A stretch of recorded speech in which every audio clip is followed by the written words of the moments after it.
Welcome to NTD Good Morning. Here's today's top stories. The White House announcing 4 new trade deals with Latin American countries and signing an order to expand opportunities for young people transitioning out of foster care. Secretary of War Pete Hegseth has announced a new military operation against narco-terrorists, what we know so far. Obamacare premiums are about to rise as COVID-era tax subsidies are set to expire in 2 months. Lawmakers are weighing how to address the issue, and President Trump proposes Trump Care. And it was a busy week for Homeland Security, from honoring frontline workers to a sting that netted more than 150 alleged sex offenders. A major mob-tied sports betting bust in New Jersey. Prosecutors charge 14 people and say the ring moved millions through offshore sites. And Jeff Bezos' Blue Origin successfully launches twin NASA spacecraft on a mission to Mars. What this could mean for future manned missions to the Red Planet.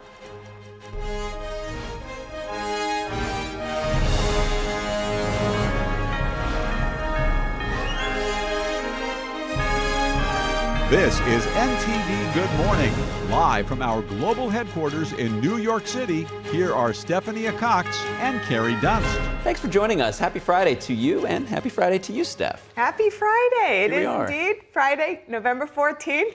You're watching NTD Good Morning. And in today's top news, the White House announcing 4 new trade deals with Argentina, Guatemala, El Salvador, and Ecuador. That's right. Yeah, these deals would lift reciprocal tariffs on some products that the U.S. relies on. Officials, they haven't specified how much relief the new deals would bring, nor on which products this would affect, but American consumers have seen a price hike on products like coffee, bananas, both of which are not grown in large quantities here in the U.S. President Trump and First Lady Melania also, they signed an executive order to create new educational and employment opportunities for youth transitioning out of foster care.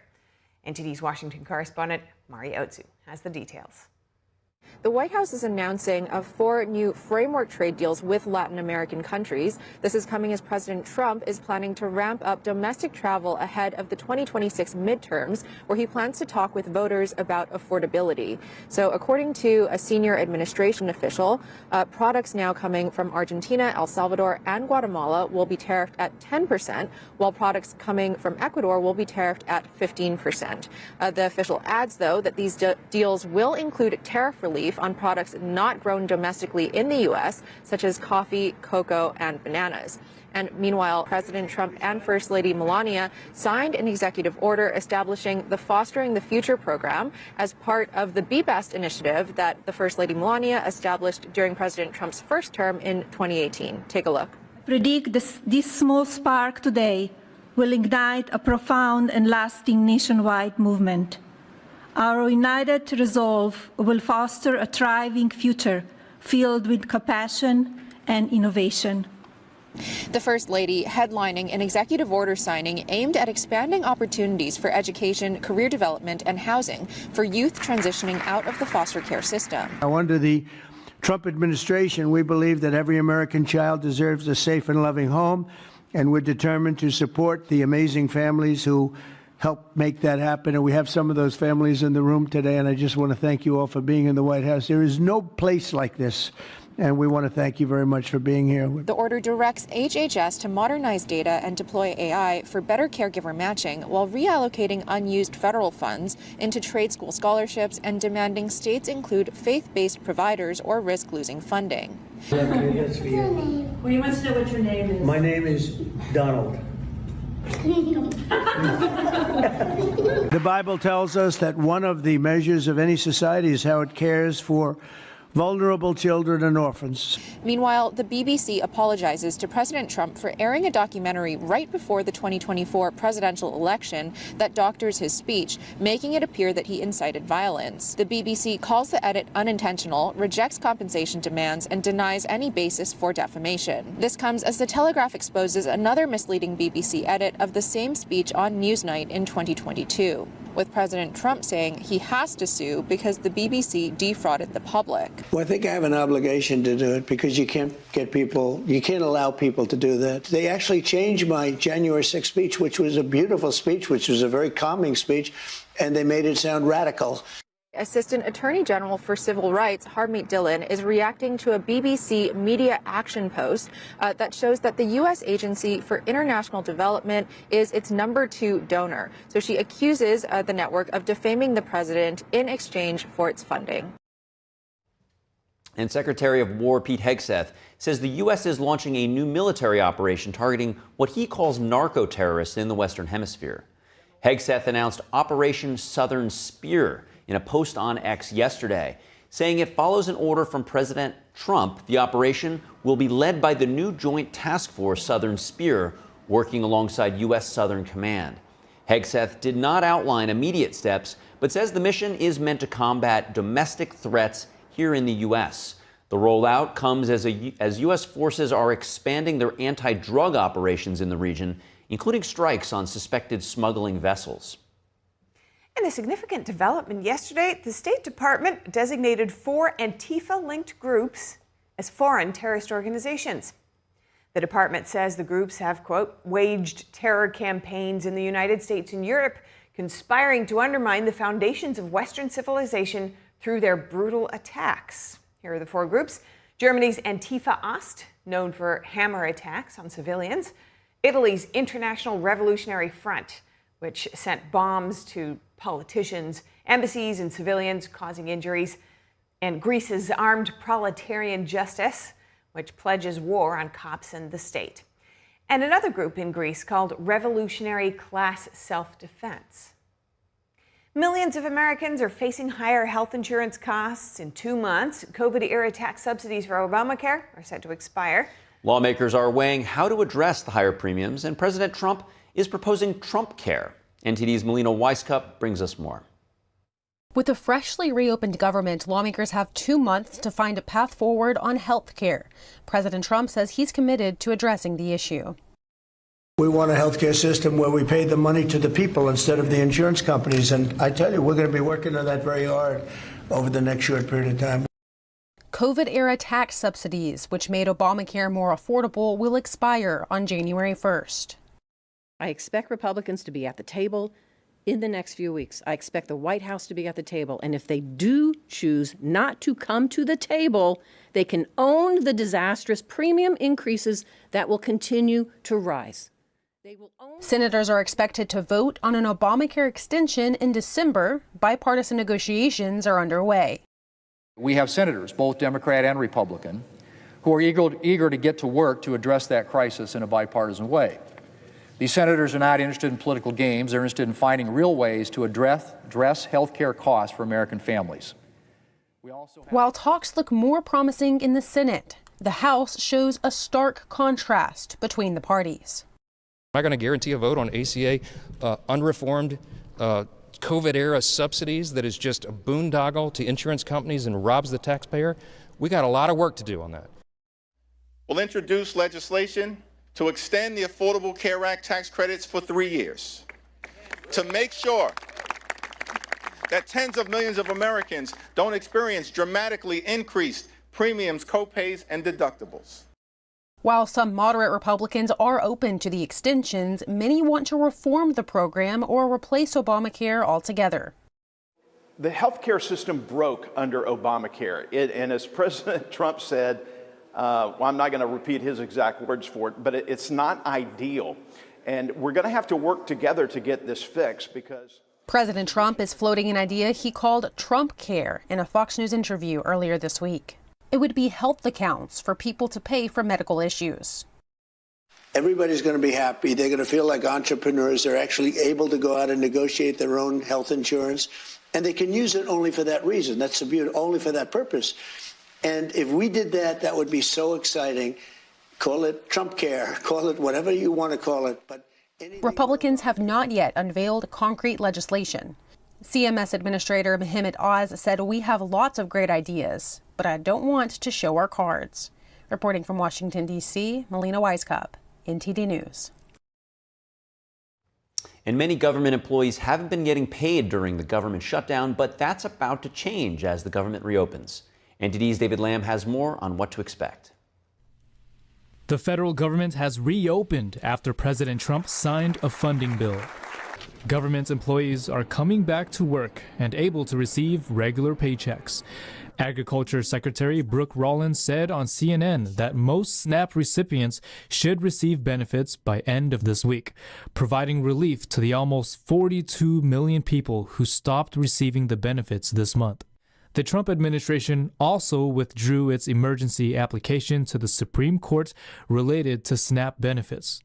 We are immediately last night began moving out, making sure that the program continues unabated starting once the government reopened. And hopefully by the end of this week, most will receive it at the very latest on Monday. As for flight disruptions, air traffic controllers continue to be needed as thousands of flights were canceled and delayed since the shutdown began. The FAA's flight reduction of 6% is still active. But American Airlines says it's ready to resume operations, and the Delta Airlines CEO says its operations will be back to normal by the weekend. Once people start getting paid, and I know Secretary Duffy is committed to getting those paychecks out right away. So over the next couple of days, I think you'll see things starting to turn to normal. Social Security operations have resumed as well. Recipients can check their applications and claim status online. During the government shutdown, the U.S. economy took a hit. Our Council of Economic Advisors said that it cost about $15 billion a week, and it accumulates to maybe 1.5% of GDP when you account for multiplier effects. And their current estimate is that 60,000 Americans, not government workers, have lost their jobs because of the reduced economic output. 60,000 jobs were impacted, costing the nation $15 billion a week. This could cut Q4 GDP by 1.5%. David Lamb, NTD News. Former FBI Director James Comey and New York Attorney General Letitia James asked a South Carolina judge to disqualify the interim U.S. attorney who brought the criminal cases against them. The judge appeared to have doubts about the attorney's appointment. Judge Cameron Curry, who's based in South Carolina, presided over the proceeding held in Virginia to avoid any conflicts for the Virginia judges. Curry expressed deep skepticism over whether the Justice Department's recently appointed prosecutor Lindsay Halligan is eligible to take on that role. James and Comey argue that Halligan was appointed after a previous U.S. attorney in the district had used up the temporary 120-day period allowed, and that Attorney General Pam Bondi does not have the authority to make back-to-back appointments. The Justice Department argues that even if Halligan is improperly serving in the role, the indictments should not be thrown out because they don't hinge on her holding the office. While it's unclear how the judge will ultimately rule, she is expected to decide before Thanksgiving. A ruling against the government could derail both indictments. And a search is underway for a person who tried to confront the acting U.S. Attorney for New Jersey. U.S. Attorney General Pam Bondi said yesterday that someone tried to confront Alina Habba. The person then destroyed property in Habba's office before taking off. Bondi said Habba is okay, and in response to Bondi's post on X, Habba said she would not be intimidated by, quote, radical lunatics for doing her job. A description of the suspect has not been released to the public, and the FBI confirmed it is also taking part in the investigation. From major takedowns to rewarding loyal employees, it was an eventful week for the Department of Homeland Security. NTD's Daniel Monahan has a closer look, including a sting that nabbed more than 150 alleged sex offenders. Secretary of Homeland Security Kristi Noem awarded checks to 24 TSA agents at Houston's George Bush Intercontinental Airport. What I'm so proud of, though, today, and what I'm here talking about today, is the outstanding patriotism and service of our TSA officers and officials that stepped up every single day. Noem says the payments recognize employees who went above and beyond while working without pay during the shutdown. For stepping up, taking on extra shifts, for showing up each and every day, for serving the American people. Secretary Noem said the department will continue awarding bonuses to TSA employees who showed exemplary performance. From the friendly skies to the criminal underworld, Noem also praised DHS law enforcement officers for what she called heroic arrests during the longest government shutdown in U.S. history.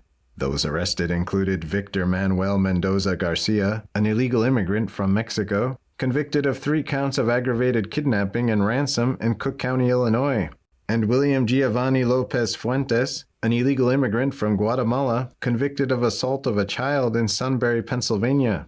Meanwhile, in a major bust, DHS announced the arrest of more than 150 sex offenders who are illegal immigrants. Noem commented on the operation during an interview on Fox News. These individuals should have never been in our country to begin with. The fact that they were sexual deviants and perverts, and now we've gotten them off of our streets, it's remarkable, and we need to do more of it.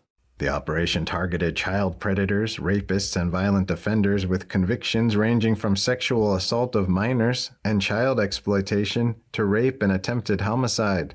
In total, more than 230 criminal illegal immigrants were arrested. Noem didn't hide her feelings about those crimes. This operation was called Operation Criminal Return. I call it Operation Dirtbag because these individuals were sex offenders, but not just sex offenders, they targeted children. And DHS also uncovered alleged crimes at the ballot box.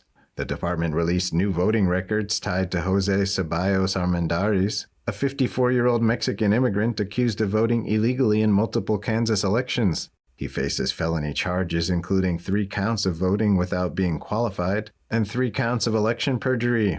Assistant Secretary Tricia McLaughlin says President Trump and Secretary Noem granted states access to the Systematic Alien Verification for Entitlements program, known as SAVE, to help confirm voter eligibility. McLaughlin says SAVE is a critical tool for state and local governments to safeguard election integrity. Daniel Monahan, NTD News. Local officials in Charlotte say federal immigration agents could begin operations in the city as early as this weekend. Sheriff Gary McFadden says he was told by federal officials that Border Protection personnel may arrive as soon as tomorrow. Homeland Security has not yet confirmed the plans and told the Associated Press it does not discuss potential or future operations. McFadden says his office has not been asked to participate and that specific details about the planned operation have not been disclosed. News of the possible deployment has spread quickly, prompting community groups to prepare and share resources with immigrant families. City leaders are urging residents to stay informed and say local police will not take part in federal immigration enforcement unless there's a criminal activity. Up ahead, a wildfire racing through a California county near the Nevada border has destroyed buildings and forced evacuations. In a major mob-tied sports betting bust in New Jersey, prosecutors charged 14 people and say the ring moved millions through offshore sites. Meanwhile, THC gummies, drinks, and vapes could be banned under a new federal rule. The hemp industry warns jobs and businesses are at risk. We'll have more on that after this.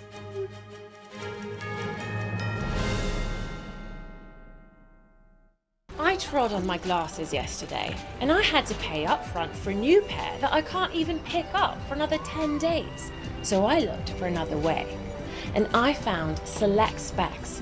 I ordered online. My new glasses just arrived this morning, and I can pay over the next few weeks. This is the way to buy glasses. See now, pay later with Select Specs. Next day delivery and deferred payment options. Only at selectspecs.com. This a little bit curious, and you're kind of invited to walk in. This harmonious feeling is not by accident. It is the very subject of the work. The book they are reading is the main text of Falun Gong, which is an ancient Chinese spiritual discipline in the Buddhist tradition. At the core of Falun Gong are the values of truthfulness, compassion, and forbearance. Unfortunately, the practice is banned in China, where the artist resides. Thousands have been killed for their faith.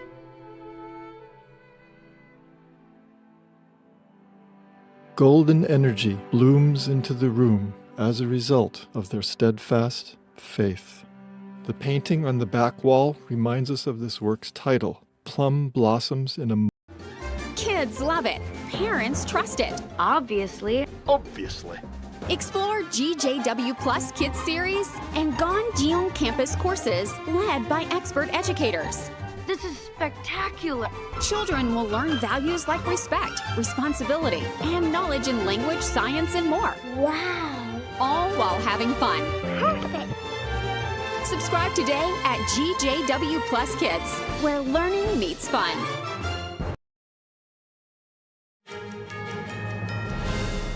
Welcome back to NTD. Good morning. A fast-moving wildfire in a California county near the Nevada border damaged 15 structures yesterday and forced people to evacuate. It also closed part of a highway as firefighters battled the flames in strong winds. The California Department of Forestry and Fire Protection said the Pac fire in Mono County grew to about 5.3 square miles last night and was burning without any containment. The rural county is located between the Sierra Nevada and the Nevada state line. Fire started just before 12:30 p.m. and then it spread more than 1,000 acres in less than 90 minutes. It was whipped up by gusts as strong as 50 miles per hour, and that temporarily grounded emergency aircraft. Part of Highway 395 was temporarily closed. It was unclear whether any homes had been destroyed. And by evening, the fire had slowed down, fortunately, because of rain in the area. The cause of the fire still under investigation. And New Jersey authorities have charged 14 people in what prosecutors call a mob-connected illegal sports betting ring. State officials say the operation moved millions of dollars over several years and even used collegiate athletes as bookies. Attorney General Matthew Platkin announced the arrests, which include Joseph Little Joe Perna, identified as a soldier in the Lucchese crime family, accused of financing the ring. His son, Joseph R. Perna, is charged with running day-to-day operations. Several other relatives, including Perna's wife and ex-wife, are also among those indicted.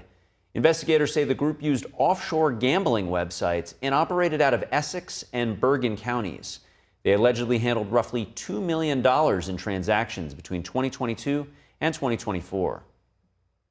And a new provision in the federal spending bill signed by President Trump could dramatically reshape the fast-growing market for hemp-derived THC products. The measure bars any item containing more than 0.4 milligrams of THC per container. That effectively outlaws many popular gummies, drinks, vapes, and topical products now sold nationwide. The hemp industry warns the limit could wipe out 95% of the market, threatening what it says is more than 300,000 jobs. An effort by Senator Rand Paul to remove the language was rejected in the Senate. Farmers and small business owners say the change could force them to shut down. Supporters, including Senator Mitch McConnell and dozens of state attorneys general, argue the loophole created by the 2018 Farm Bill has enabled unregulated, intoxicating products to proliferate. The parents of at least 2 babies who got sick in a botulism outbreak are suing the makers of ByHeart baby formula. The formula is at the center of a nationwide recall. A couple from Flagstaff, Arizona, said their 4-month-old daughter had to be flown to a children's hospital 2 hours away and treated for several weeks this summer. Another couple from Richmond, Kentucky, said their 4-month-old daughter was rushed to a hospital as her symptoms of the rare and deadly and potentially deadly disease got worse. The Centers for Disease Control has connected the contaminated formula to at least 15 cases in infants across 12 states. Plaintiffs are seeking payment for medical costs, emotional distress, and additional harm. ByHeart officials did not respond to questions about the new lawsuits, but said they would address any legal claims in due course. The Justice Department has filed a lawsuit against the state of California over its Proposition 50 initiative to create new congressional districts. NTD's Arlene Richards brings us more. After California voters overwhelmingly approved Proposition 50, a constitutional amendment that changes the congressional boundaries to favor Democrats, the Justice Department filed a lawsuit Thursday to block it. Prop 50 was Governor Gavin Newsom's response to a similar Republican-led effort in Texas, where Republican-led lawmakers voted to redraw its districts with the potential of picking up 5 seats.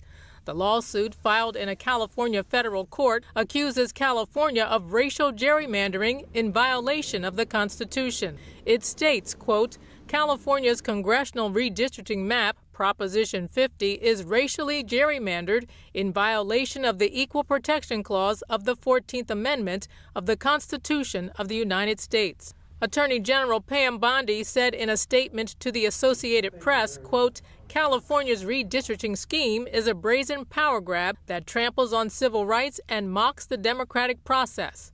With the lines redrawn, Democrats in California have a shot at winning 5 seats now held by Republicans in next year's midterm elections. Arlene Richards, NTD News.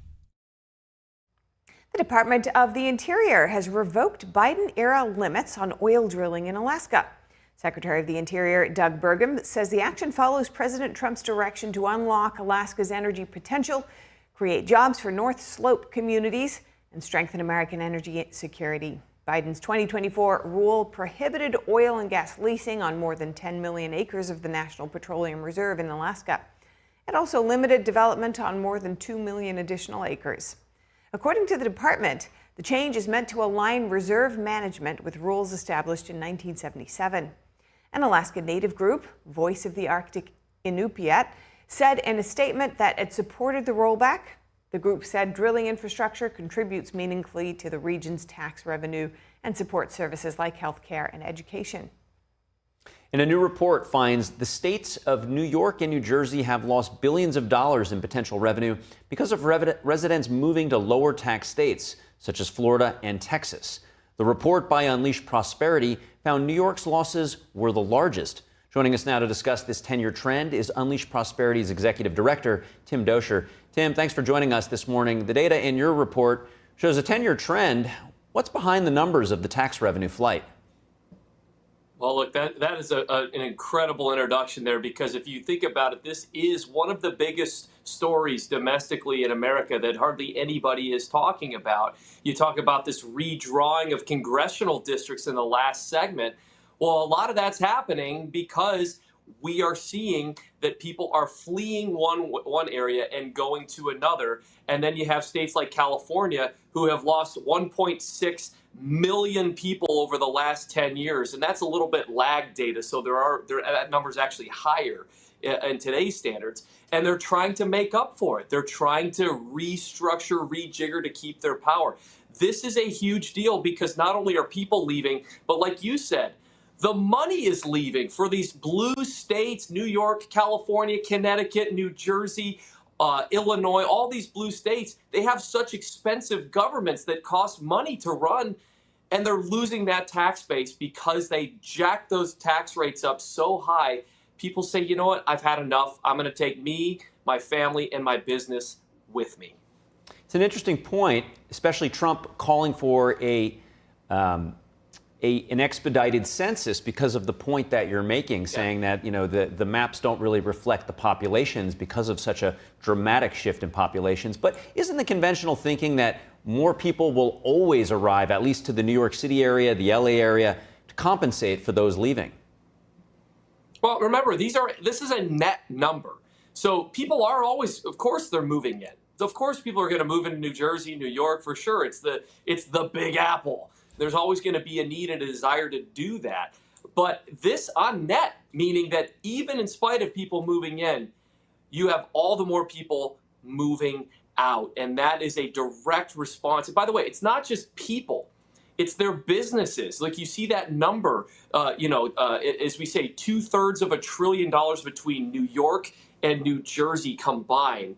Look, that's because people are taking not just their incomes, but they're taking their business with them to states like Florida, South Carolina, Texas, all the places in the South where they're not going to be taxed so high. So, while it is true that people are moving in, who's moving in? Are they business owners? Are they people that are going to take the city forward and continue to be the innovative cultural hub of the entire world? Or is that going to relocate into the South in a Texas or in a Florida? I think that's going to be the latter, not the former. Very interesting. And then to stay with that point and stay right here in the Big Apple and New Jersey in the metro area, what does the election of Mamdani and Mikey Sherrill mean for the future of this trend and this particular geo? Well, how do you get Mamdani? I think you get Mamdani because you've driven out all of the people that would have potentially put another candidate over the finish line. You know, when you have socialism, you attract socialists. I was just in Finland 2 weeks ago, and we were sitting down at a restaurant, and the server comes up to our table and says, "Wow, you're from America, the New York election, this is incredible." I go, "What do you care about a mayoral election?" And he said something very important. He said, "Well, he's a socialist. I'm a socialist. We have to unite because what happens in New York is going to happen around the world." This is an extremely telling sign that not just Democrats, blue dog Democrats, traditional Democrats are populating the city anymore, but it's far leftists that are moving in, driving out all the other voters. And so I do think the election of Mamdani is very, very signifying of where things are standing politically in New York, and it's not good. So your 10-year trend shows one aspect of this, that people are relocating, and it takes a lot of effort, right, to pick up and move. If you think about Giuliani, Chris Christie, even Vermont had elected a Republican governor. So the question to you is, do you expect this trend of blue state population flight to continue, or does it eventually hit like a rock bottom and then come the other way, as we've seen in the past? Well, it just depends on who the earners are. It depends on who the people and the families who get tired of, let's think about critical race theory in school. Let's think about DEI programs. Let's think about all the economic factors that cause people to say, look, I've had enough. Because a lot of these states, they continue to go full bore down the left's pathway to devastation, not to prosperity. So look, of course things can be turned around. A little goes a long way. Again, like we said, New York is the hub of the entire world. New Jersey is in that same hub. The Northeast was once a huge manufacturing, great stronghold. But when you keep putting not just high taxes and high regulations, but anti-energy provisions that cause you to pay 2-3 times more than you're paying in the South, or when you put on these DEI and critical race theory programs at school, look, this is people have had enough, and so they finally say, "I'm going where the grass is greener," and it actually is warmer in the winter. You bring up a really interesting point, and as we finish up, just real quick, 30 seconds. You mentioned energy? How does that one issue factor into this trend?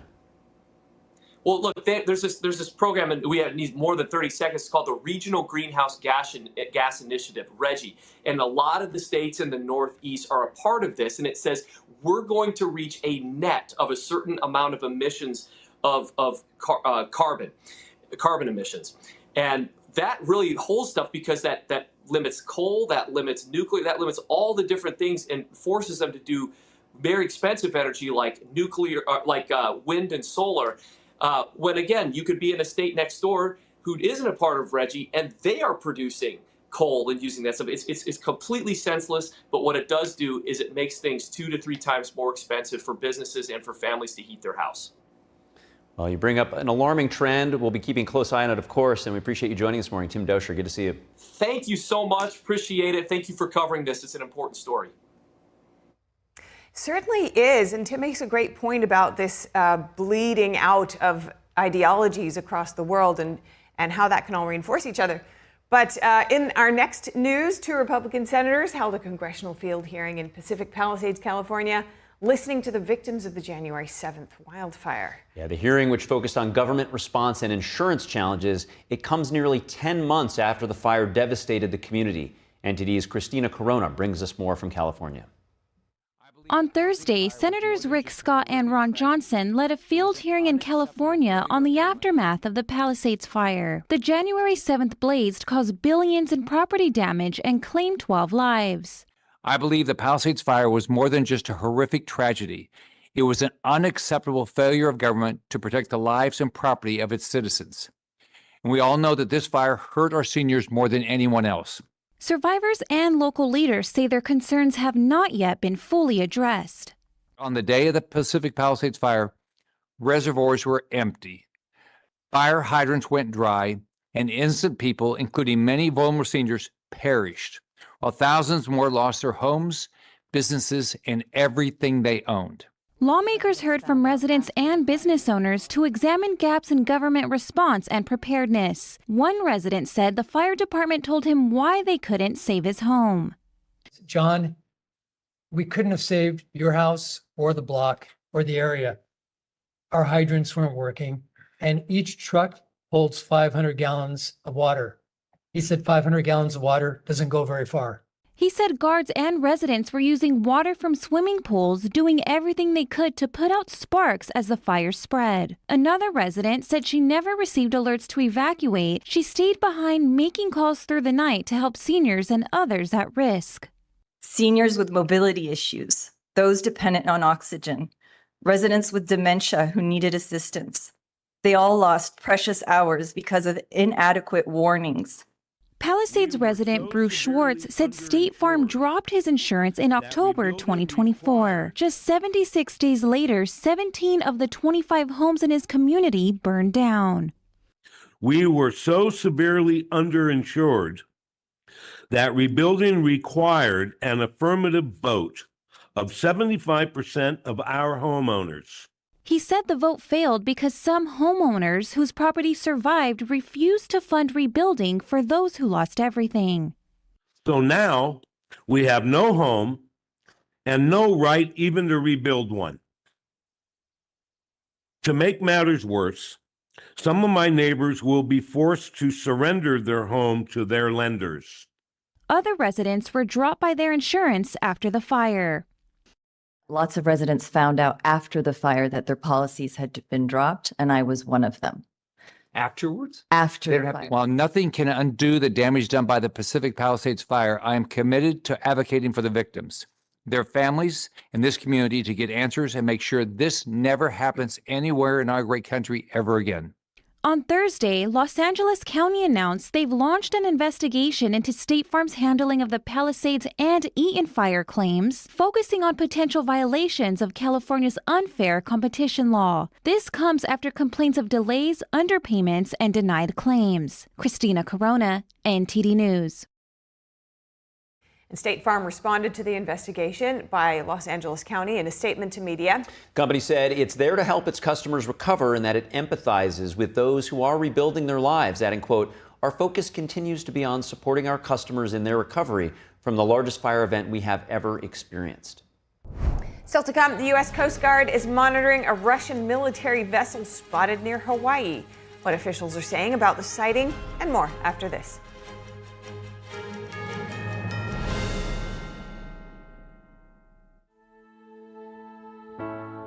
We come from a long line of farmers, and there's a sense of pride with being part of these multi-generational businesses. But there's also a significant amount of pressure. My senior year of high school, my dad made the decision that this world no longer needed him in it. I don't know if he was overwhelmed by the bills and checks that weren't going to be coming in because of the strawberries dying off, but it breaks my heart that my dad made a permanent decision for a temporary issue. Don't feel like you have to go through it alone. Farmers have to take care of their physical and their mental health, because what's a farm without a farmer? In the mornings, that's my time. Watching the sun come up, I can have a cup of coffee and exercise if I want to. It helps me start the day with a sense of gratitude. Yay! Every day is a new opportunity. Don't forget to check in on yourself. Love, your mind.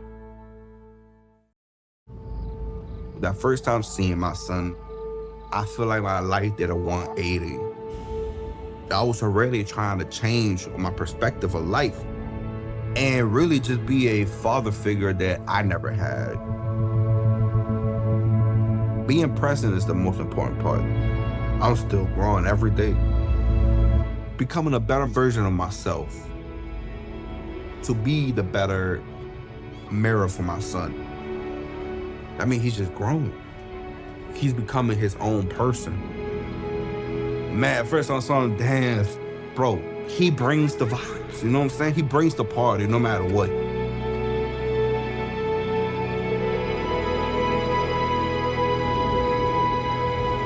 He really a definition of like why he loves somebody. And I love him to the death of me.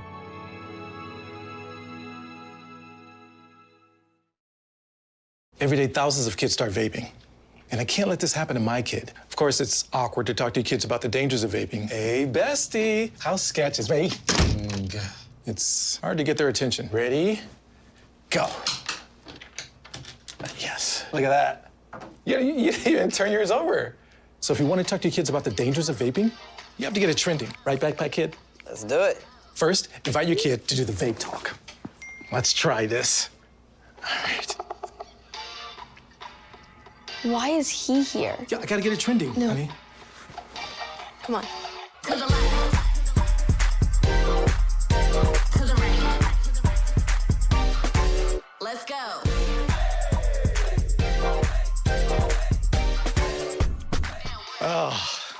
Honey, can we talk? Yeah, what's up? I see a lot of your friends vaping. Visit talkaboutVaping.org for tips on when and how to have the vape talk.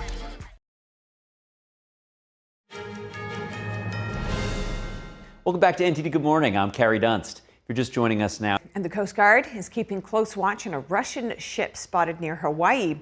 Here's what we know about this development. The U.S. Coast Guard is monitoring a Russian military vessel detected near Hawaii in late October. Officials say the vessel was first spotted about 15 nautical miles south of the island of Oahu. Officials say both aircraft and a Coast Guard vessel were sent to assess the situation. Authorities identified the vessel as a Russian intelligence gathering ship. The Coast Guard says international law permits foreign military vessels to transit and operate outside other nations' territorial seas, but it says crews continue to observe the vessel to provide security for U.S. vessels in the area. Coast Guard leaders say monitoring maritime activity in the region is routine. Meanwhile, in Kyiv, emergency crews responded after Ukrainian officials said a large-scale Russian attack struck multiple districts of the capital earlier today. The city's mayor said at least 11 people were injured. As the war continues, European leaders are urging Ukraine to continue cracking down on corruption in the wake of a major scandal. The European Commission spokesperson says fighting against corruption is key for a country to join the European Union. The scandal centers on alleged embezzlement and kickbacks involving Ukraine's state-owned nuclear energy company. But European officials offered assurances that aid will continue to flow as Kyiv strains to hold back Russia's invasion. The Chinese Communist Party gives the Venezuelan regime an economic lifeline as the Trump administration ramps up pressure on the foreign terrorist organization that it says is led by Nicolas Maduro. Our Washington correspondent Luis Martinez has more on the story. The Chinese Communist Party has announced a zero-tariff agreement with the Venezuelan regime on over 400 categories of products. The move throws an economic lifeline to the Venezuelan regime, which will allow them to buy Chinese products at discounted prices and would allow the Chinese Communist Party greater control over the South American country's economy. Venezuela right now is a safe haven where Hezbollah, Hamas, the drug cartels, the Colombian guerrilla operate freely, and they are part of this liaison with the regime. The CCP has lent over $60 billion to the Venezuelan regime over the past 2 decades. It has also endowed the Venezuelan National Guard with equipment to repress its citizenry, and it has built a ground satellite station in Venezuela, allowing the Chinese Communist Party a foothold in the Western Hemisphere. It's been America first, peace through strength, common sense, revive the warrior ethos, rebuild the military, reestablish deterrence. We're going to defend the homeland. We're going to deter China.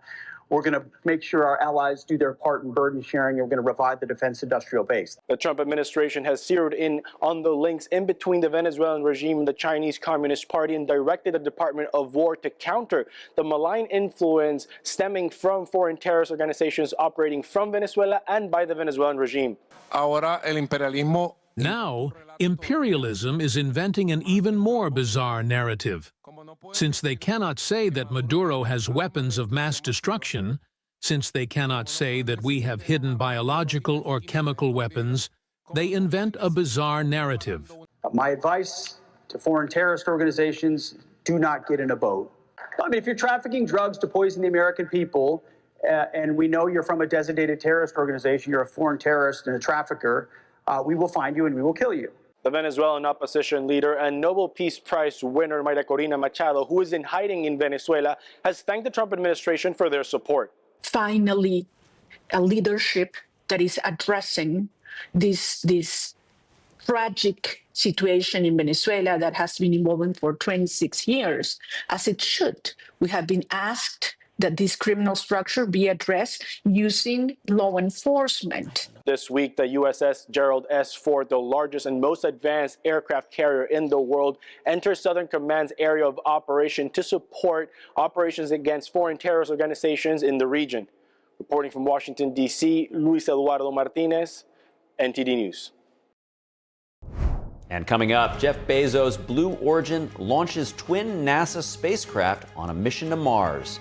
What this launch means to the company and the future of space exploration. And London's famous Kew Gardens dazzles with festive preparations. They're gearing up to open a nighttime trail as part of their Christmas celebrations. That and more up ahead.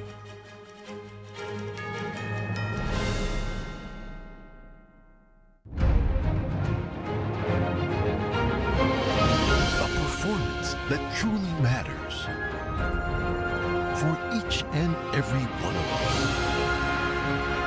This is what you've been waiting for.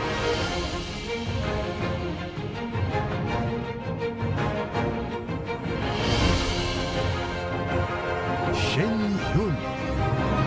Get tickets now at shenyun.com. Whispered across generations, a hidden secret unveils the essence of longevity and vitality, a timeless legend regarding energy and wonder. Rooted in ancient health wisdom, we proudly introduce Pure Tang Black Ginseng, a 100% natural organic energy drink made from premium 6-year-old Korean ginseng. It takes 2,260 days and nights from seed to growth, undergoing a meticulous 9-step process of steaming and drying. Black ginseng reaches its full potency, enriched with ginsenoside RG3 and enhanced absorption efficiency. No sugar, no caffeine, no artificial ingredients. Experience the pure, natural power of Pure Tang Black Ginseng. Nourish your body, strengthen your immunity, and boost your energy. To order Pure Tang Black Ginseng, please visit puretang.com.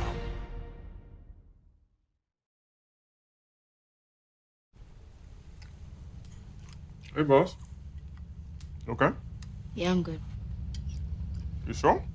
I said I'm fine.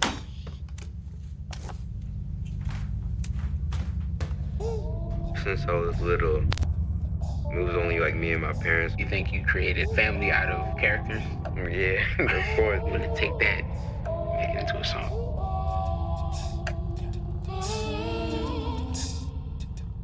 Put me to bed, see you in the morning. With the first did, Superman, but it wasn't on it. And we lost it. In my head, in my head, in my head. Where you at on the way out? In my head, in my head, in my head. Hey, son. Hey, Pop. You can talk to me. It's been really, really hard for me.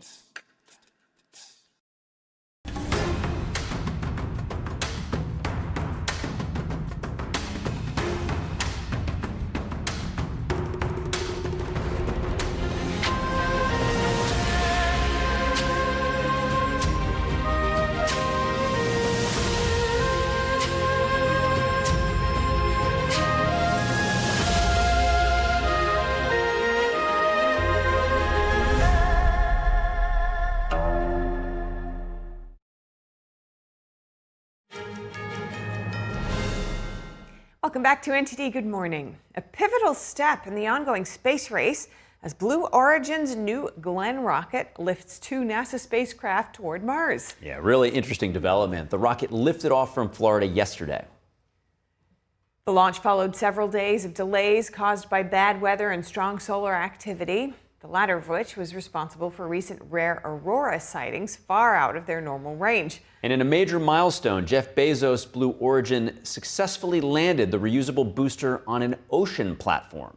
The company's first attempt in January had failed. NASA's twin Escapade orbiters will first spend a year in a holding orbit near Earth before heading to Mars once the 2 planets align. There will be a study on how solar wind and magnetic forces erode the planet's atmosphere, clues on how Mars went from warm and wet to cold and dry. Scientists will also learn how best to protect astronauts against Mars's harsh radiation environment. The spacecraft are set to reach Mars in 2027. And in a social media post, SpaceX CEO Elon Musk congratulated his competitor Jeff Bezos and the entire Blue Origin team. Meanwhile, Shohei Ohtani was unanimously named the winner of the National League MVP award. It marks his 3rd straight MVP award and 4th overall. This makes him only the 2nd player in Major League Baseball history with at least 4 MVPs. He's behind Barry Bonds, who has 7. The Dodgers superstar previously won 2 American League MVPs with the Los Angeles Angels before joining the Dodgers. After the switch, he won the National League MVP award in 2024, and he helped the Dodgers win the World Series in both of his seasons with the team. A highlight this year was a historic game against the Milwaukee Brewers in October, where he hit 3 home runs and struck out 10 batters in 6 innings. Wow, what a contributor, huh? What a stud. Indeed. And as dazzling aurora lights illuminated skies across the U.S. this week, stargazers in parts of Australia and Europe also enjoyed the spectacle. Yeah, the lights were sparked by a powerful geomagnetic storm. In southeastern Australia, the Bureau of Meteorology issued an aurora alert as vibrant pink and green lights danced over the state of Victoria. Hyperlapse footage showed multicolored waves of aurora, Australia, or southern lights, streaking across the night sky. In the northern hemisphere, Italy's Aosta Valley caught a glimpse of the aurora borealis, which turned the sky above Matterhorn, I believe, yeah. It was turned a brilliant red. Yeah, that's, I believe, the largest peak in Europe, in the Alps. And while the geomagnetic storms like this one can produce spectacular celestial displays, scientists say they can also disrupt the satellites and radio signals. So you pay a price for all that beauty, right? It's quite beautiful. But over in London, the Kew Gardens there is getting ready to sparkle for the holiday season. It's time, right? It's time to get into the holiday spirit. And an enchanting nighttime trail will bring the gardens to life with color, sound, shimmering displays. Here's a closer look at that. The display includes a light show on Temperate House, various light installations, a dance floor, and an orchestra made of lights illuminating the after-dark landscape of the gardens. This year we've got 8 world-exclusive installations as part of the event. That includes bespoke things like the Palm House show behind me. We've put a bridge over the Palm House pond. We have an orchestra made of lights. We've got blooms blowing in the air. Mycelium networks reaching out from under tree trunks. I think one of the things I like about Christmas at Kew is that it has very gentle moments, like the one behind me, which is very contemplative, but there's also really fun and jazzy bits. So we've got a dance floor. We're encouraging people to dance along with giant headphones. But I think if I had to pick a favorite, the mycelium network is really beautiful. It kind of explores the network underground between mushrooms. Just feels so fitting at Kew, so the home of the fungarium. Now in its 13th year, Christmas at Kew began as an initiative to attract guests at a traditionally quiet time for the gardens. And what was once the quietest time of year at Kew is now one of the busiest. We have more than 300,000 people that are going to be coming over the next 49 nights to see this amazing show. Christmas at Kew opens to the public today and runs until Sunday, January 4th, 2026. Shenyun Performing Arts has dazzled audiences worldwide with the extraordinary skill and grace of its classical Chinese dancers. And now, for a limited time, viewers have a rare chance to see what makes their performances so breathtaking in a special Mid-Autumn Festival Technique Showcase that's premiering November 15th on the video platform Ganjing World. Here's an early look at that.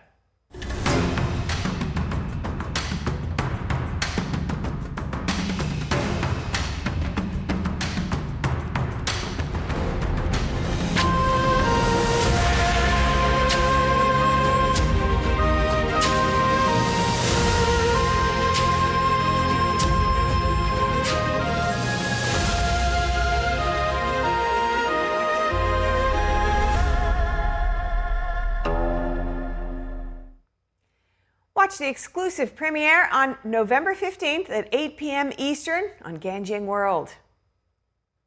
What a technique. So cool. All right, we're going to head to a quick break. We'll be right back. Stay with us.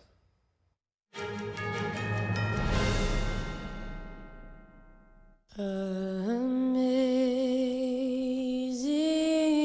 grace, how sweet the sound that saved a wretch like me.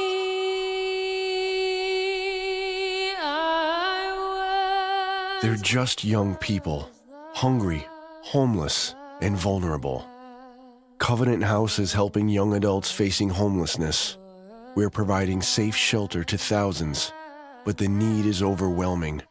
Please call or go online now. With your gift of $19 a month, we'll send you this blanket as a reminder of the comfort your gift provides a young person tonight. You'll provide safe shelter, hot meals, and medical care. Call the number on your screen or go online to safeplacetosleep.org.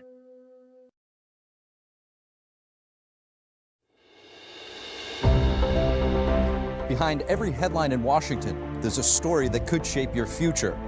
With the Capitol Report, you get more than just the news. You get direct access to the White House and the Capitol. Every day, we bring you exclusive interviews with lawmakers, analysts, and experts, plus in-depth coverage of the decisions being made in Washington, D.C. Broadcasting live from the nation's capital, you witness events as they unfold, straight from the heart of Washington, keeping you connected, informed, and always a step ahead.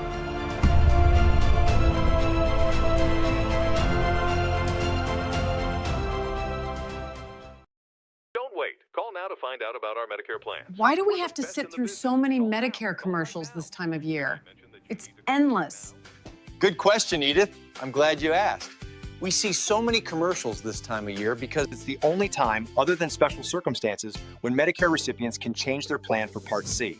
Original Medicare only covers Parts A and B, but a Medicare Advantage plan has additional benefits that Original Medicare doesn't offer. So now's the time to fill those spaces? That's right, Archie. And every year, there are changes to what benefits you may receive from your Part C plan. Call right now to find out what plan best suits your needs. It's easy, easy, don't delay.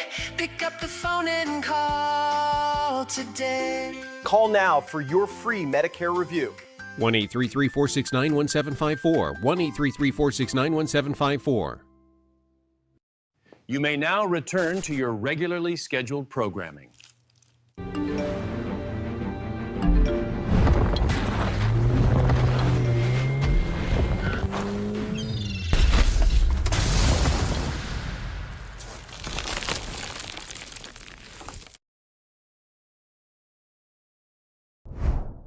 Welcome to NTD Good Morning. Here are today's top stories. The White House announcing 4 new trade deals with Latin American countries and signing an order to expand opportunities for young people transitioning out of foster care. Obamacare premiums are about to rise as COVID-era tax subsidies are set to expire in 2 months. Lawmakers are weighing how to address the issue, and President Trump proposes Trump Care. A group of TSA agents at Houston's George Bush Intercontinental Airport were awarded $10,000 for going above and beyond while working without pay during the shutdown. And a major mob-tied sports betting bust in New Jersey. Prosecutors charged 14 people and say the ring moved millions through offshore sites. Meanwhile, Jeff Bezos' Blue Origin successfully launches twin NASA spacecraft on a mission to Mars. What this could mean for future manned missions to the Red Planet. And what defines success for you? Ahead, we'll speak with the author of a new book who says our definition may be what's limiting us.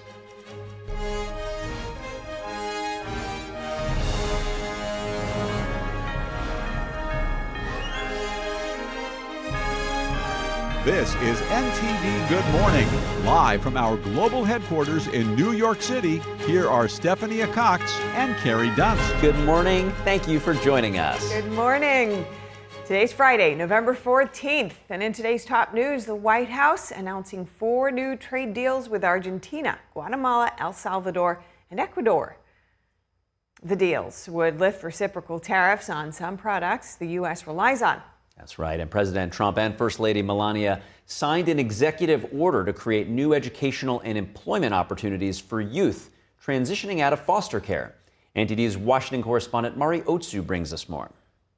The White House is announcing 4 new framework trade deals with Latin American countries. This is coming as President Trump is planning to ramp up domestic travel ahead of the 2026 midterms, where he plans to talk with voters about affordability. So according to a senior administration official, products now coming from Argentina, El Salvador, and Guatemala will be tariffed at 10%, while products coming from Ecuador will be tariffed at 15%. The official adds, though, that these deals will include tariff relief on products not grown domestically in the U.S., such as coffee, cocoa, and bananas. And meanwhile, President Trump and First Lady Melania signed an executive order establishing the Fostering the Future program as part of the Be Best initiative that the First Lady Melania established during President Trump's first term in 2018. Take a look. I predict this small spark today will ignite a profound and lasting nationwide movement. Our united resolve will foster a thriving future filled with compassion and innovation. The First Lady headlining an executive order signing aimed at expanding opportunities for education, career development, and housing for youth transitioning out of the foster care system. Under the Trump administration, we believe that every American child deserves a safe and loving home, and we're determined to support the amazing families who help make that happen. And we have some of those families in the room today, and I just want to thank you all for being in the White House. There is no place like this. And we want to thank you very much for being here. The order directs HHS to modernize data and deploy AI for better caregiver matching while reallocating unused federal funds into trade school scholarships and demanding states include faith-based providers or risk losing funding. That's for you. Well, you must know what your name is. My name is Donald. The Bible tells us that one of the measures of any society is how it cares for vulnerable children and orphans. Meanwhile, the BBC apologizes to President Trump for airing a documentary right before the 2024 presidential election that doctors his speech, making it appear that he incited violence. The BBC calls the edit unintentional, rejects compensation demands, and denies any basis for defamation. This comes as The Telegraph exposes another misleading BBC edit of the same speech on Newsnight in 2022. With President Trump saying he has to sue because the BBC defrauded the public. Well, I think I have an obligation to do it because you can't allow people to do that. They actually changed my January 6th speech, which was a beautiful speech, which was a very calming speech, and they made it sound radical. Assistant Attorney General for Civil Rights, Harmeet Dillon, is reacting to a BBC Media Action post that shows that the U.S. Agency for International Development is its #2 donor. So she accuses the network of defaming the president in exchange for its funding. Thank you, Mari, for that report. And millions of Americans are facing higher health insurance costs. In 2 months, COVID-era tax subsidies for Obamacare are set to expire. Lawmakers are weighing how to address these higher premiums. President Trump is proposing Trump Care. NTD's Melina Weisskopf brings us more. With a freshly reopened government, lawmakers have 2 months to find a path forward on health care. President Trump says he's committed to addressing the issue. We want a healthcare system where we pay the money to the people instead of the insurance companies. And I tell you, we're going to be working on that very hard over the next short period of time. COVID-era tax subsidies, which made Obamacare more affordable, will expire on January 1st. I expect Republicans to be at the table in the next few weeks. I expect the White House to be at the table. And if they do choose not to come to the table, they can own the disastrous premium increases that will continue to rise. Senators are expected to vote on an Obamacare extension in December. Bipartisan negotiations are underway. We have senators, both Democrat and Republican, who are eager to get to work to address that crisis in a bipartisan way. These senators are not interested in political games. They're interested in finding real ways to address health care costs for American families. While talks look more promising in the Senate, the House shows a stark contrast between the parties. I'm not going to guarantee a vote on ACA unreformed COVID-era subsidies that is just a boondoggle to insurance companies and robs the taxpayer. We got a lot of work to do on that. We'll introduce legislation to extend the Affordable Care Act tax credits for 3 years to make sure that tens of millions of Americans don't experience dramatically increased premiums, copays, and deductibles. While some moderate Republicans are open to the extensions, many want to reform the program or replace Obamacare altogether. The health care system broke under Obamacare. And as President Trump said, well, I'm not going to repeat his exact words for it, but it's not ideal. And we're going to have to work together to get this fixed because President Trump is floating an idea he called Trump Care in a Fox News interview earlier this week. It would be health accounts for people to pay for medical issues. Everybody's going to be happy. They're going to feel like entrepreneurs. They're actually able to go out and negotiate their own health insurance. And they can use it only for that reason. That's the beauty, only for that purpose. And if we did that, that would be so exciting. Call it Trump Care. Call it whatever you want to call it. But Republicans have not yet unveiled concrete legislation. CMS Administrator Mehmet Oz said, "We have lots of great ideas, but I don't want to show our cards." Reporting from Washington, D.C., Melina Weisskopf, NTD News. From major takedowns to rewarding loyal employees, it was an eventful week for the Department of Homeland Security. NTD's Daniel Monahan has a closer look, including a sting that nabbed more than 150 alleged sex offenders. Secretary of Homeland Security Kristi Noem awarded checks to 24 TSA agents at Houston's George Bush Intercontinental Airport. What I'm so proud of, though, today, and what I'm here talking about today, is the outstanding patriotism and service of our TSA officers and officials that stepped up every single day. Noem says the payments recognize employees who went above and beyond while working without pay during the shutdown. For stepping up, taking on extra shifts, for showing up each and every day, for serving the American people. Secretary Noem said the department will continue awarding bonuses to TSA employees who showed exemplary performance. From the friendly skies to the criminal underworld, Noem also praised DHS law enforcement officers for what she called heroic arrests during the longest government shutdown in U.S. history. Those arrested included Victor Manuel Mendoza Garcia, an illegal immigrant from Mexico, convicted of 3 counts of aggravated kidnapping and ransom in Cook County, Illinois, and William Giovanni Lopez Fuentes, an illegal immigrant from Guatemala, convicted of assault of a child in Sunbury, Pennsylvania. Meanwhile, in a major bust, DHS announced the arrest of more than 150 sex offenders who are illegal immigrants. Noem commented on the operation during an interview on Fox News. These individuals should have never been in our country to begin with. The fact that they were sexual deviants and perverts, and now we've gotten them off of our streets, it's remarkable, and we need to do more of it. The operation targeted child predators, rapists, and violent offenders with convictions ranging from sexual assault of minors and child exploitation to rape and attempted homicide. In total, more than 230 criminal illegal immigrants were arrested.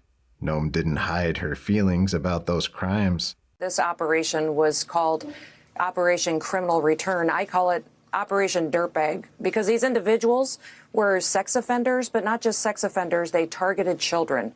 And DHS also uncovered alleged crimes at the ballot box. The department released new voting records tied to Jose Ceballos Armendariz, a 54-year-old Mexican immigrant accused of voting illegally in multiple Kansas elections. He faces felony charges including 3 counts of voting without being qualified and 3 counts of election perjury. Assistant Secretary Tricia McLaughlin says President Trump and Secretary Noem granted states access to the Systematic Alien Verification for Entitlements program, known as SAVE, to help confirm voter eligibility. McLaughlin says SAVE is a critical tool for state and local governments to safeguard election integrity. Daniel Monahan, NTD News.